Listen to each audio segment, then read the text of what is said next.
बुलढाणा जिल्ह्यातील शेगाव शहरातील तालुका क्रीडा संकुलाच्या जागेवर गेल्या काही वर्षापासून राहत असलेल्या लहुजी नगर वस्तीमधील रहिवाशांना प्रशासनाकडून अतिक्रमणाच्या नावाखाली 4 ते 5 मार्च रोजी हटवण्यात आलं। त्यामुळे पीडित रहिवाशांतर्फे तहसील कार्यालयावर भव्य आक्रोश मोर्चा काढण्यात आला। मागणी असं आहे की 15-20 वर्षापासून मुरारका शाळेजवळ 192 कुटुंब राहतात।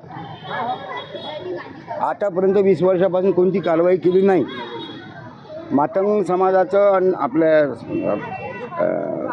गजानन माणसांजवळ मातंग समाज होता, त्यांनाही तिथून काढून देण्याचे प्रयत्न झाले। त्याच्यानंतर आपलं कॉटन मार्केट शेगाव, तिथं आमचा समाज राहत होता, तिथूनही त्यांना काढून देण्याचे प्रयत्न केले। आता जे हा जो भाग आहे कृष्णाजी मळ्यातले ते लोकही काढून दिले। आणि आता मोदीचं सरकार असतानाही जर आमच्या मातंग समाजावर अन्याय होत असेल, मुसलमानावर अन्याय होत असेल, बुद्ध लोकांवर अन्याय होत असेल, तर हा आम्ही सहन करणार नाही। आता आंदोलनाची आमची आजचं आंदोलन ठेवलेलं आहे।